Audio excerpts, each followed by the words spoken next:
How are you guys doing? Okay, there was some pretty good greetings going around in the room. It was nice. You know, it's one of those things where you kind of hope that as you're kind of putting together a service, you're like, oh, I sure hope people enjoy it, right? That's not what I'm here for today. You're probably not going to like this one. But generally, that's what we want to do, okay? But you're here in week 3 of a series that we're calling Love Where You Live. And it's sort of an entendre or a layered series title, because it's very easy to say, like, oh, well, of course we want to love where we live. I want the paint color to be right. I want the carpets to be good. I want my, the furniture to make sense. I want to be able to host parties, whatever it is. I want to love where I live, right? I want a good job. I like the school being across the street from my house, all that kind of stuff. But really, the other side of that is we want to be able to do the activity of love on, where we live, where we encounter people, right?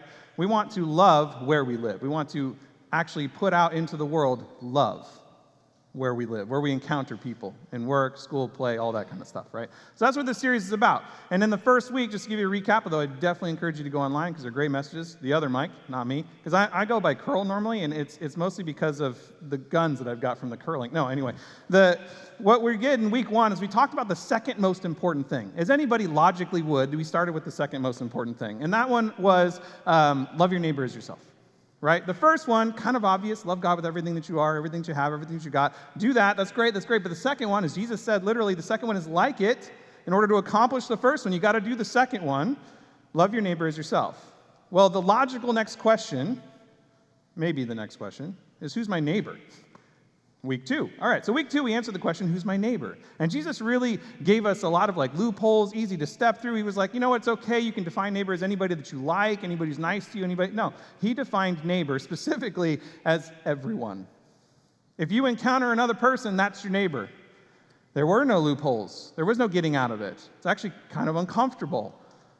He didn't really let anybody sit in a spot where they could say, like, oh, yeah, I'm totally willing to love. I'm totally willing to go out of my way to help people, to be generous, to do all those things, except for that person or that group of people, right? And I think all of us in here, we can immediately think of a group of people that we totally would not want to one another with, right?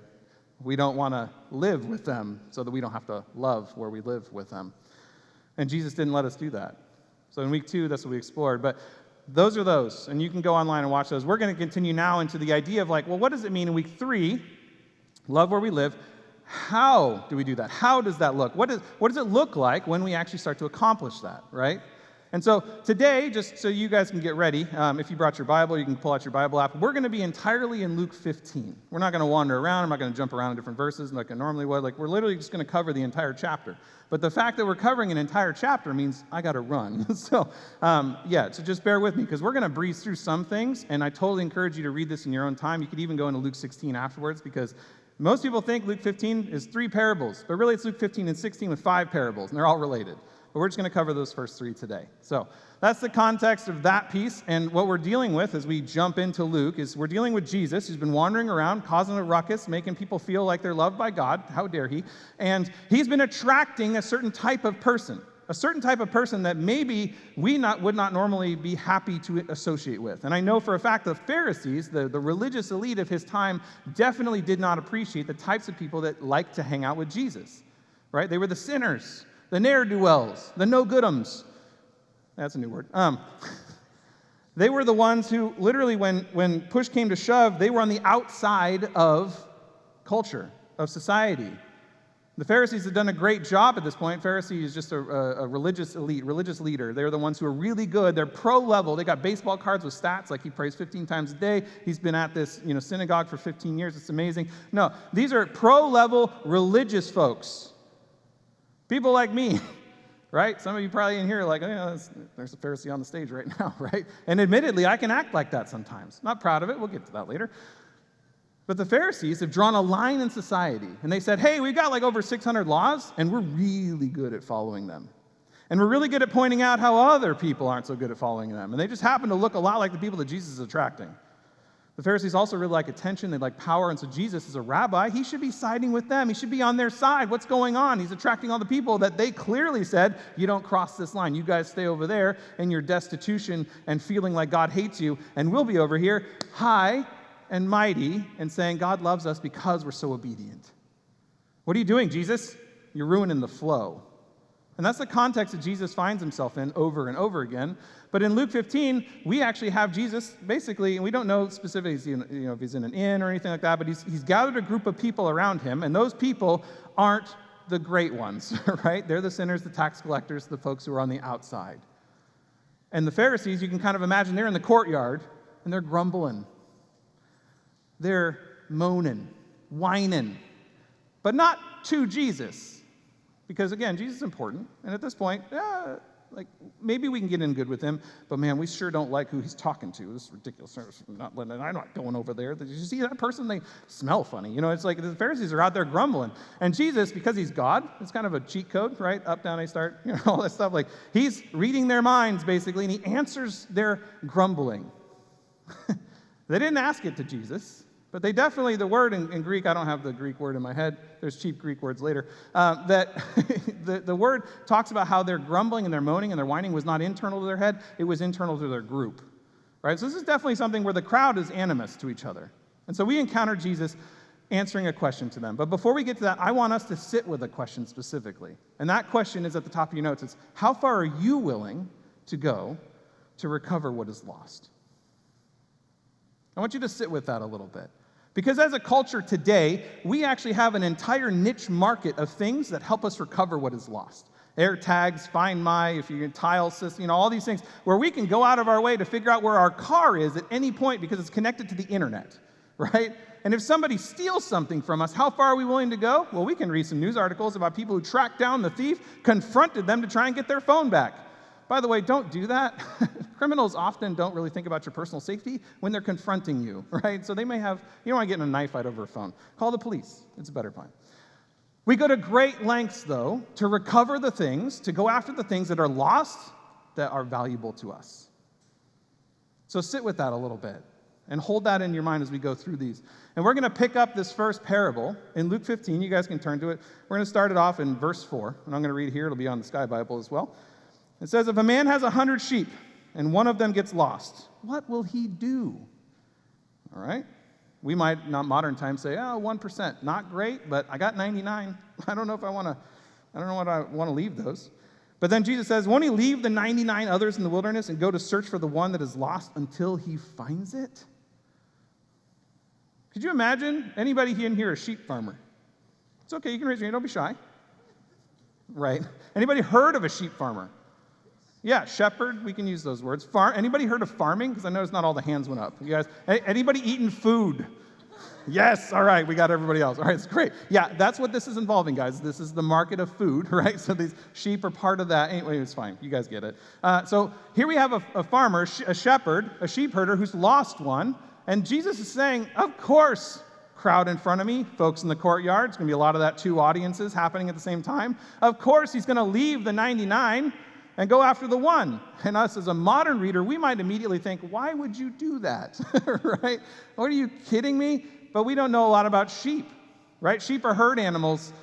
They don't like to wander off. The one that wandered off is an aberration.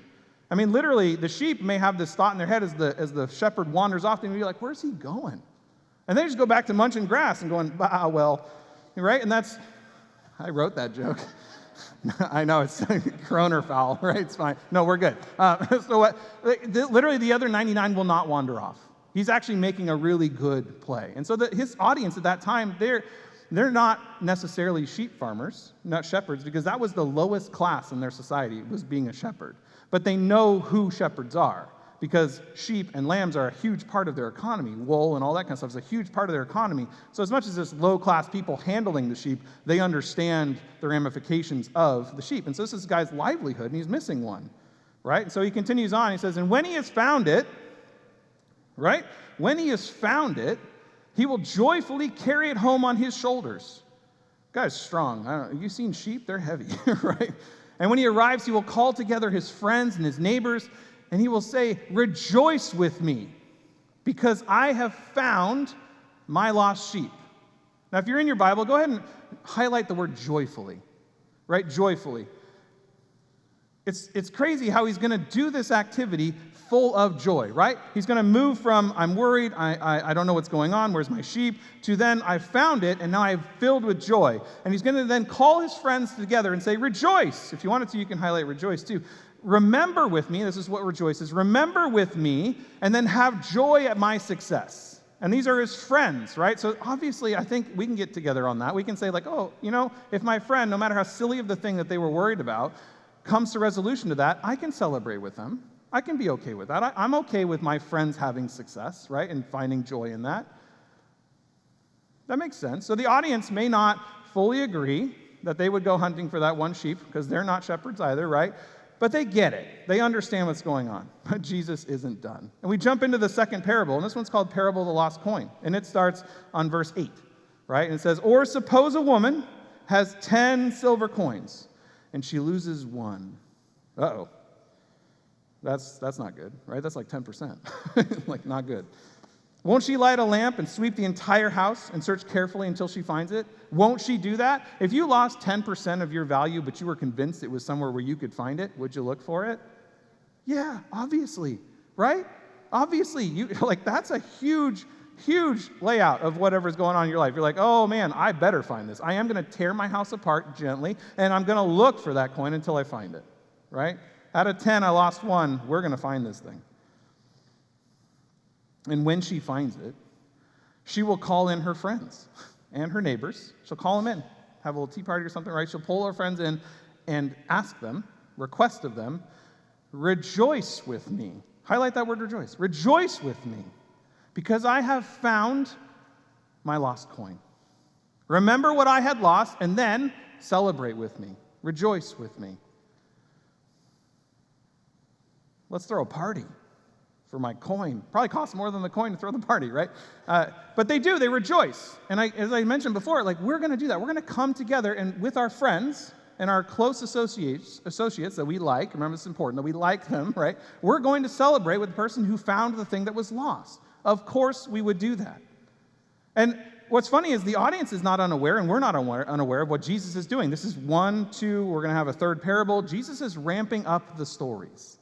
Right? He's ramping up the stories. The stakes are increasing. We started with 99 or 100 sheep, really. We lost one of them, so we had 99 plus the one, and we find the one, okay, but it's a shepherd, it's low class, but it's only 1%, right? So we're ramping up, because now we've had 10 coins, not as many coins as sheep, but we lost one of them. That's 10% of the thing. We are ramping up. And what's happening is it's kind of a thing where it's the value seems to be going up. But I want to let you in a little secret here. It's a little weird, right? It's a little weird. Because the value is actually going down in each of these stories. I don't know if you're aware, but a sheep is worth about 6 denarii. That's 6 silver coins. I don't know if you've heard that term silver coin before. Silver coin's worth 1 denarii. There you go. That's your conversion rate.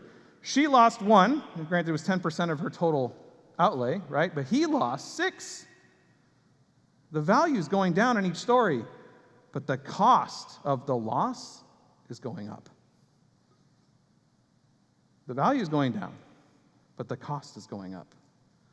And the audience can detect that too. They get the ramp. They're understanding, oh, okay, so we're not necessarily talking about the actual value of the items themselves, right? There's some subtext in there, but the audience is now aware, courtyard and close to feet of Jesus, right? They're both aware that, hey, something weird is a little bit weird is going on here. The lady's loss is 10%. Her cost of loss is skyrocketing compared to the shepherds. So now we've got a backdrop, right? We've got a backdrop for all this stuff, and we're gonna dive into, because again, I had to get through those two so we can get into the meat and potatoes here, right? Today, we're gonna dive into what is traditionally called, or what you may have heard before, the prodigal son, right? The prodigal son. Prodigal is a word I don't think anybody actually knows what it means, right? It's this idea. It's like something was lost, it was recovered. It had some sort of redemptive quality. It was resurrected. It's so many layers to the word prodigal. So to save us that, we're going to call it the parable of the lost son. Sound good? Does that sound good? That sounds easier? I like it too. It's about me today. No, that's not true. Don't not quote me on that. What Jesus does, though, he just starts with a story. Again. So he's continuing with the story. But he starts another story. And he says, to illustrate the point further, because he's been making a point each time in this. He says, to illustrate the point further, Jesus told them this story. He says, a man had 2 sons. Now you can imagine the audience is like, all right, Jesus, we're ready for the third one. This is all or nothing. He's got 2 sons. They're like, okay, that's not very exciting, Jesus. But Jesus isn't done because this is a ramp up, right? If you guys have ever taught something or been taught something, you know people who use examples. They never start with the best example. They start with the weak one so that you can establish some trust in it. Then they start with a stronger one. And then they go to their strongest case. And so they know Jesus is a teacher. They know they've been doing the weaker one, the stronger one, the strongest case. This is what's coming. So Jesus continues that story. He says, a man had 2 sons, and the younger son told his father, hey, I want my share of your estate. I want my inheritance now before you die. Oh, pin drop moment in the audience. There are rules, cultural rules, there are laws around inheritance in the Jewish faith. Literally, this was a no-no, right? How dare the son start treating his father as if he's already dead? That's not okay. That's not okay now, right? And we have laws around inheritance. They aren't this strict, right? This was a no-no. So you can imagine if this son is coming in, he's going to start treating his dad as dead. Like if my son did that, I would be like, hey, son, we're going to have some words. Maybe I'll take you out back. No, right? Like there's going to be something going on, and it's going to be, we'll call it discipline, right? There's going to be some ramifications for treating me, your father, this way. So the audience is probably thinking like, okay, we've been going down in value. This story must be about the older brother because this younger brother, he dead, right? Like, he is not going anywhere. So obviously the father's going to play hardball with him, right? Like, he's going to come up, like, what are you mouthing off for right now? And so Jesus continues that part of it. He says, so the father agreed to divide his wealth between his 2 sons. What? You just get told to your face, you're dead to me, Dad. I want nothing to do with you. Just give me all this stuff that's mine when you're dead. Just give it to me now as if you're dead. And then we're done. What? Right? And this wouldn't have been a secret, because here's the thing, the father agreed to divide it, right? So the family knows, if there's a wife, and we don't know in the story, but he has 2 sons, right? He has servants in the house. We'll discover that later. There's a whole range of servants. The man is well off, so his servants know what's going on. And the town, as it turns out, would know what's going on. Because, as I mentioned before, there are rules and laws around inheritance, and the elders of the town would have had to sign off on the idea of what is going to be done with the land. Right? While the family owns that land, it is also part of a community of growing, right? They want to make sure the community is stable. They want to make sure the economy is okay in their town. So the elders sign off on the plan to divide up the wealth. So now the town knows, because we all know elders are gossipy. Okay, maybe not. But I mean, like, the town is aware. This isn't a secret, right? So the audience is now shocked because this isn't doing anything like the other 2 stories. And Jesus, because he's really sensitive to them being uncomfortable, he continues. And he says, a few days later, this younger son packed up all of his belongings, his wealth, and he moved to a distant land. He moved away. And there he wasted all of his money in wild living. Wow. You're dead to me, Dad. In town, you're dead to me too. Because at that time, the town would have had an investment in growing children, right? In seeing children be prosperous, because they are holding the future identity of the community. And so the entire community would come around all children in that space, and they would help them in the roles that they would be fulfilling later, right? And so this would have been an insult and a slap to them too, right? So the younger son just got done slapping everybody and then just left, walked out, right? Wow, what a story, Jesus. How are we redeeming this? Like, what are we trying to seek here? Because I think culturally, we're thinking to ourselves, if we're at that time, but even some of us now, we might have a little bit of rage inducement going on. Like, I know I get a little bit uppity when I read this a little bit. I'm like, oh, yeah, he dead to me too, right? Like, fine, you think I'm dead to you? You're dead to me. You're no longer my son. The normal thing that would have happened here is that he would have been disinherited. Now, he already got his inheritance, so now he would have been disassociated. He would no longer be a member of the family. If he wants to treat the family as dead, he's now a stranger. And not only a stranger, he's an enemy, right? He's an enemy of the family because of the insult, the grave insult of what's going on, right? But this is a parable, right? So there's a lot of layers to this. Like, Jesus is teaching parables that have moral, ethical, and spiritual lessons within them. And so there's a lot going on in this parable. And so what goes on is that after slapping everybody, the younger son goes away. He loses all his money in wild living. And then there's a famine in the distant land. Not where the family was on the farm, but where the younger son went to live. Now, that might seem like huge coincidence, but I have to remind you, this is not a real family Jesus is talking about. This is a family that he concocted in order to teach a lesson.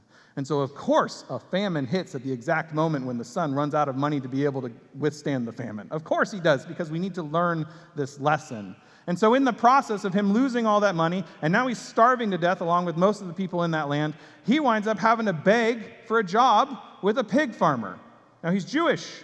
The audience and the courtyard are all thinking to themselves, a pig farmer? Now he's killing himself religiously, right? Pigs are no, that's dirty. Like, they're an unclean animal. You don't involve yourself with pigs. And the younger son has not only destroyed his family, he's socially dead, he's culturally dead, he's familially dead, and now he's religiously dead. He has no redemptive qualities to God at all, is what this audience would be feeling. And so as the famine continues and the younger son is in this place, he's become a mistios, which is a day laborer. And he's just working, staring at the pig slop and thinking, that looks really good, because he's hungry. And I don't know if you've seen what we feed pigs. You probably wouldn't eat bacon, so don't look. It's not good, and you should not want it. And the younger son is now at a point in his life where he's like, I think that'd be better than me dying. And in that moment, he has a wake-up call. A moment of clarity for himself. And he starts to realize, like, you know what? At my father's house, the place that I abandoned, that I ran away from, that I destroyed in my mind palace, they treat their servants, mistioses that my father hires, and even the internal family servants, they treat their servants so well that they don't go hungry. They treat their servants so well that they aren't required to do things that break their religious relationship with God. They treat their servants well. And here I am in a distant land, being treated basically as a slave, and not allowed to eat, not being paid well, and I'm hungry enough that I'm willing to eat food that is considered ceremonially unclean. So he starts to concoct a plan to get back home. And this plan is pretty good. I think a lot of us may have a plan similar when we've screwed up, because I've definitely screwed up, and I've definitely rehearsed my plan the 85,000 times that this younger brother does. We'll call him Bill. The Bill has been rehearsing this plan where he says, Father, right, this is his words, Father, I have sinned against God and you. I've done a bad thing. Not the sheep joke. And what's going on in my life is that I recognize that I'm no longer your son. I'm no longer fit to live in your house. I'm no longer fit to be in your presence. But I would really, really appreciate the fact that you are so good and mighty and amazing dad, former dad, that I just want you to hire me. I would beg for you to hire me as a mistios, as a day laborer on your farm, on your household, that you won't even have to see me. You can have other servants pay me, and I will at least be able to take a wage home every day, and I will leave to go live somewhere else. And every day I will come to work, and it will just be a job. And our relationship still won't exist, because I will just be a hired servant. I'll be a day laborer. I'll be a mistios to you. And so he's rehearsing this. And he starts the journey back home. Remember, he went to a distant land, so he's got lots of time to perfect how he's going to basically convince his dad to accept this bargain. And it will be a bargain. The younger son, Bill, is very aware of what's going on. I know his name's not really Bill, but it helps me out. The younger son's very aware that this is not going to be a fair relationship with his employer. He's going to then come in very low. But it's better than where he's at now. Right? And so we pick up the story in verse 20. And it says this. So the younger son, Bill, he returns home to his father. And while he was still a long way off, his father saw him coming. Now, farmers, again, none, right? Oh, we got one. Hey, all right. Do you know your horizon on your farm? Yeah, do you know what your farm looks like from your house? Are you familiar with its look?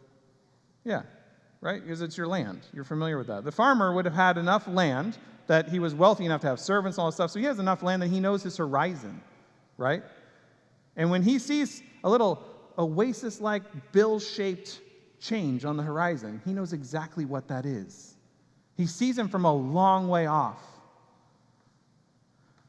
And then he was filled with love and compassion. Go ahead and underline that word compassion in your Bible. Because that word in Greek is one of my favorites. It's splanchnitzomai. Yeah? You guys are going to remember that, right? Splanchnitzomai.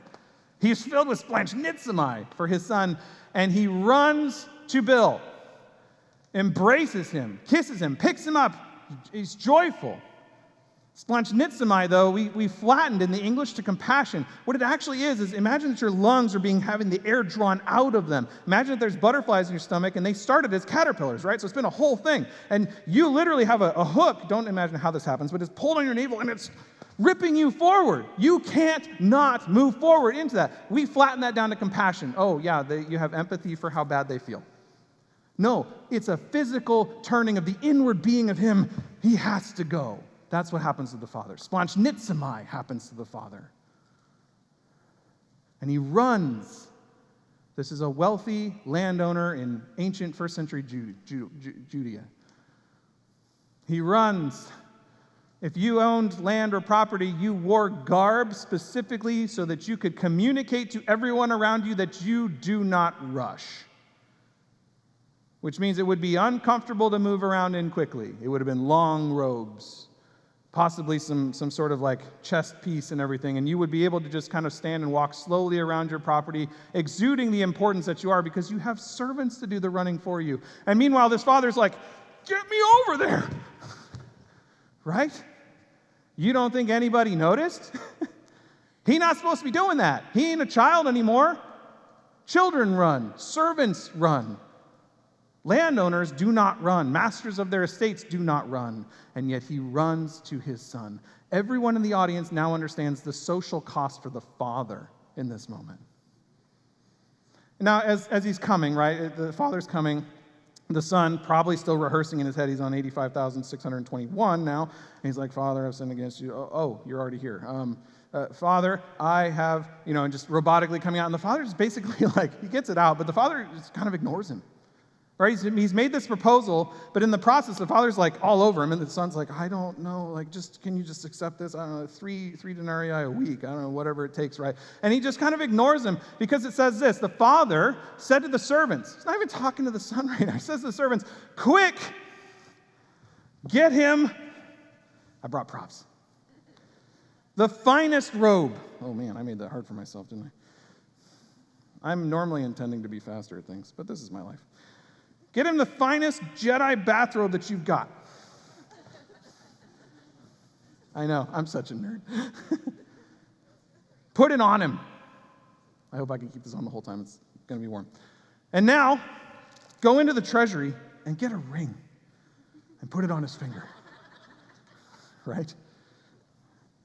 I was going to tape these to my feet, but I want you to put sandals on his feet. I want you to re-garb his feet with keen sandals. And then we've had this calf, this baby cow, that we've been fattening on purpose. We've been growing food for a feast. Because farms would do that. They would have a calf set aside or an animal, a nice prized animal set aside to do a specific feast at some point. They just needed to be ready for that. And we're going to throw a feast with this fattened calf. Now, the servants are there because, again, they saw the master running. So they're like, oh, if the master's running, we better be running because he shouldn't be doing that. So whatever it is really, really important. And admittedly, they probably realized that it was a bill-shaped silhouette on the horizon as well. And so they're kind of excited because the master's excited. The master's communicating to them that they're okay to be excited that the son who insulted everybody, including them, is back. It's okay to be okay with him being back. That's great. Here's the thing about feasts, though. They're not private. Dinner parties are private. You have a very small invitation list in a dinner party. You bring people in. You even have a nice fancy dinner for your own family, right? But a feast specifically is declarative. What you do with a feast is you invite as many people as possible into a feast so that you can make a statement of declaration. Wedding feasts, our receptions, are basically a way to make a statement of declaration that these two people have now become one permanently. They're stuck together, right? Politicians at this time, if they had mayors or something like that, they would call in if they wanted to make a proclamation or a declaration about a new law or some sort of new policy, or they wanted to celebrate their children getting married. They would have a feast to celebrate and to announce at that point because it's the best, easiest way. Feed people, they'll listen to you, right? So literally bring them in, feed them, and then you can talk to them, and they'll listen to you. Feasts are not private. So now the town knows because they're throwing a feast. All the different layers and levels that were torn down are being rebuilt. But I want to call back your attention to the actual meetup when he grabs his son and tells the servants to put on the stuff, right? He gave him 3 homecoming gifts.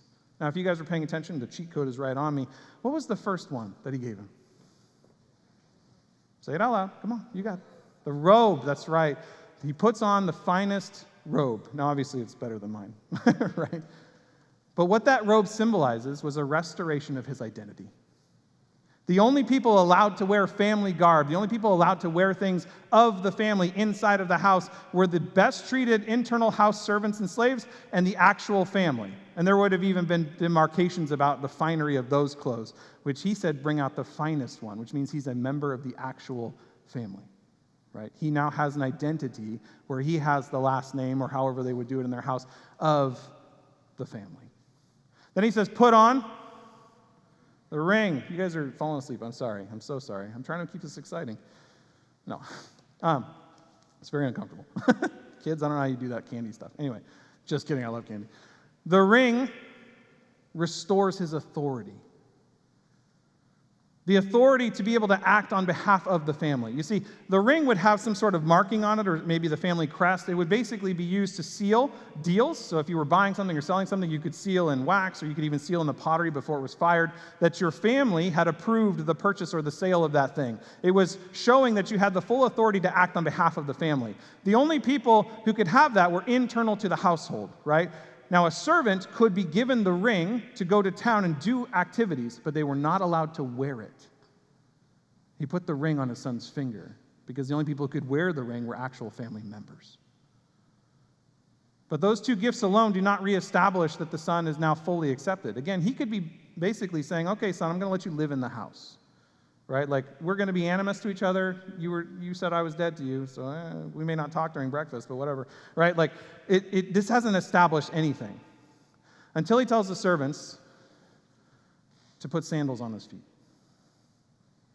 to change his footwear from what he was wearing. Either he had no footwear on, because this was fairly common for the lowest levels to not have footwear, or he had such ratty sandals that they just communicated where he could come from. Instead, he was given sandals by his family. And what sandals communicated at that point was that he was now somebody who was able to walk in the steps of the master. What the master did, he would get to follow because he had the same footwear. He made the same foot impression on the path. It was indiscernible that it was the master or the son doing the activity as you looked at the trail behind them, because he was now clothed just like the master. This restored his relationship to the family. He is now fully restored, instantiated back into the family. That's the younger son. He's fully in. He won't be dulio, right, which is the slave, right? He's going to be in home, but he's lesser. It's all that stuff. None of that stuff is happening. He's fully back in. But I want to let you know a little secret, because I did a thing, and I did it on purpose. And some of you probably noticed you're at me. You're very upset. I'm going to solve that right now. Is I skipped some verses in the first 2 parables. And I want to go back, and I want to read those to you, because after we find the sheep, and after we've rejoiced with our friends, right, Jesus then kind of comes out of storyteller mode. He's like, all right, I'm back. Sorry. Takes the VR goggles off. He's like, all right, this is what I've got to tell you. Says, I know that's not what really happened. In the same way, there is more joy in heaven over one lost sinner. Rejoice for the one that was lost that comes back. There's more joy over one lost sinner who repents and returns to God than over 99 others who are righteous and haven't strayed away. That's a big deal. And in verse 10 of the parable of the lost coin, rejoice with me, I found my coin. It says, in the same way, there is joy in the presence of God's angels. Right? So we have a private celebration where we're literally saying, okay, I've restored you to my relationship with me because you've now been lost and found. And now in the presence of God's angels, the community of heaven, there is joy when even one sinner repents, when every one sinner returns away. And how the third parable relates to the first 2 is that the son does both of those activities. He turns back. He has a moment of clarity. He turns back. He comes back home.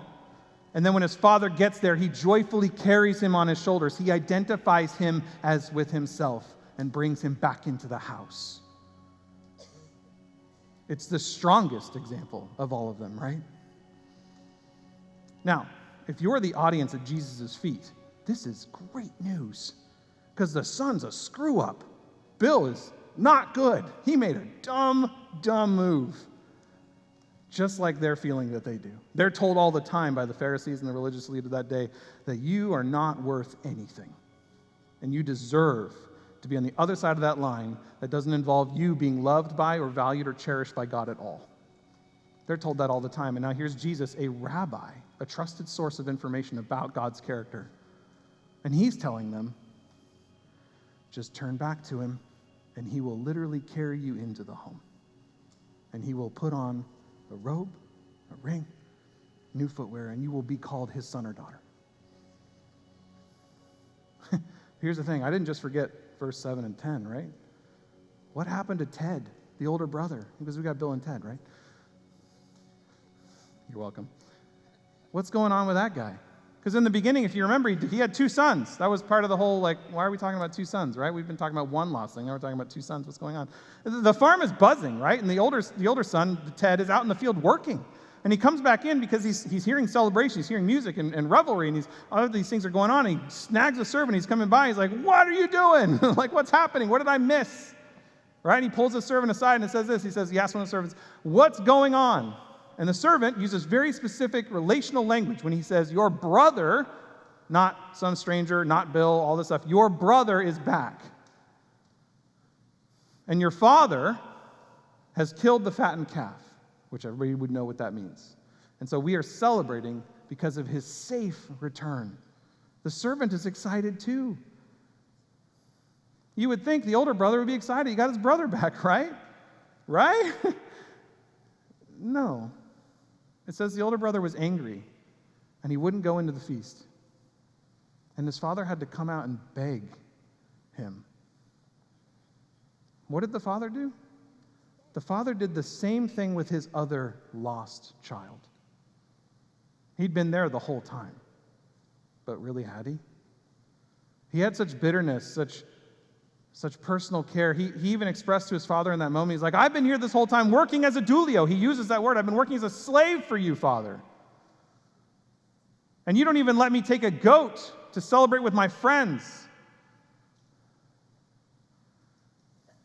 And yet your son, not my brother, your son shows up and we're all supposed to just pretend like none of that happened. What about me? And I think for a lot of us in that space, when we see others celebrated, we kind of have a similar reaction. Right? We kind of look at that, we say, but I've been here the whole time. The Pharisees are out in the courtyard, they're feeling like, but I'm the 99, I've been doing this faithful thing the whole time. Not really true, but they feel that way, right? They feel that they've been doing the right thing. They feel like they've been there the whole time.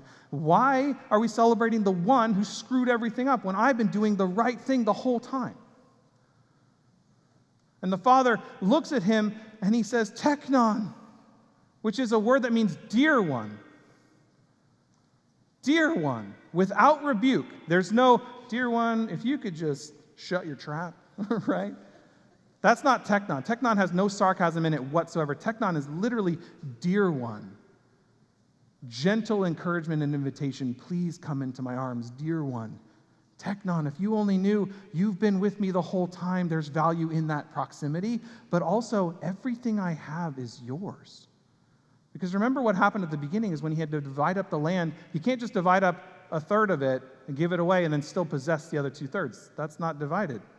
The other 2/3 also had to be given to the older brother. So the older brother received his inheritance also. He's had it the whole time. And the younger son, Bill, coming back in, does not immediately create a new inheritance model. The father doesn't have anything. He's just been a steward for the older brother at this point, who's actually the master of the house. There's nothing being taken from the older brother. And I think so often that we miss that. It's an easy error to see, right? It's easy for the Pharisees to get this wrong, right? They're looking in at Jesus. They're jealous of the attention that Jesus is giving to these lost ones, these people who they have deemed aren't very good, who have decided that they're not my neighbor, but we know that Jesus treats everybody as the neighbor, right? We're supposed to love everyone as if they are ourselves. But what do we do with that? If we're supposed to treat everybody, love our neighbors as ourselves, what is it that we're supposed to do with that? What does it mean to love your neighbor as yourself? As yourself does not mean today I'm feeling really good, so I'm going to love other people. But tomorrow I'm not going to feel so good, so I'm going to be really mean to people. That's not what that means. It means the value that was placed upon you by the authority who has to give you that value is how you should see yourself, treat others the same. That's what that means. And you have been declared a son or a daughter of God. That's your value. So go and do the same to your neighbor. Who's your neighbor? Everyone. Right? But Jesus is saying to them in this moment, Teknon. Teknon. Dear one, don't you understand? We can move to the next one. Don't you understand that you're so valuable to me? Wade, we can move forward, bud. Celebrating another does not change your value. That feeling of jealousy, that feeling of FOMO, it doesn't change anything about you. It only allows the increase for them, right? It doesn't diminish you. And here's the thing. There's some of us in this room, including the guy who's been running around on this stage, where we often will treat other people as if they don't deserve what Jesus has for them. Just like the Pharisees was doing, just like the older brother was doing with his younger brother. There are some of us in this room, me included, who maybe it's a bad day, maybe it's just my normal, where I literally look at somebody who's lost, somebody who's deemed lesser in my own eyes, and I say to myself, you don't deserve what Jesus has for you, and so I don't do the things that Jesus has asked me to do for them, for you. And for that, I am so sorry. I'm screwing it up. Because the reality is there's so much about Jesus that's easy to like and love. But there's so much about Christians that's so easy to not like and not love. If you're in here and that's not your persuasion, you're literally like, I would totally be with this Jesus guy if he didn't have a bunch of Christians with him. You're right. You're right. And for my part, I owe you an apology. I'm not perfect, but it's not an excuse. It's not a good reason for that. It's just the truth. And I have to remind myself of the thing that I was asking you guys to remember throughout the whole sermon. And that's that first question is, how far are you willing to go to recover what is lost? How far are we willing to go to recover what is lost? I think the way to answer that question is, how far did Jesus go to recover me? Or you? How far do you think Jesus is willing to go to recover your mom, your coworker, your friend, the beggar on the corner, your really mean boss? How far do you think Jesus was willing to go? And the answer to that question is as far as it takes. What was he willing to give to recover what was lost? Everything. Everything.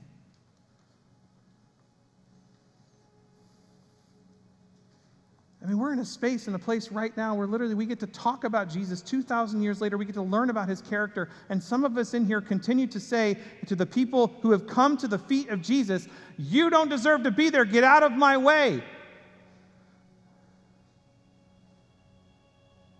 But that's not what Jesus says. And in this series, Love Where You Live, we are called to do a thing. We're called to do an activity where we are meant to do what Jesus did to one another, to sacrifice of ourselves, our time, our material possessions for one another. We're in a spot and an opportunity right now where we get to learn, oh, Jesus does love me. Jesus does have value for me. Jesus is excited to be with me. He's running out. He's picked up his robes. He's the master of everything you think he's supposed to be running, but he's run straight to us and he says, you're mine, Teknon. Come to me. And my job, if I don't feel like participating, is to get the heck out of the way. But I think we can participate, don't you? Can I invite you all to stand? We're going to close out with a song here, and I just want to give us an opportunity to pray in gratitude, to pray in thankfulness, but I also want to give an invitation. So if you could all just bow your heads. You can stay standing, but bow your heads. And if in here today you have felt like you just really want to get close to Jesus, but it's just not been the right time, it's just not felt like the right place, or there's just been some people who, if you become like Jesus, you're going to feel like you're going to become like them, and I'm here to tell you that's not true. Jesus loves you. Jesus has established that you are to be his brother, his sister. You're to be a son or daughter of God. And you are to spend eternity with him in paradise,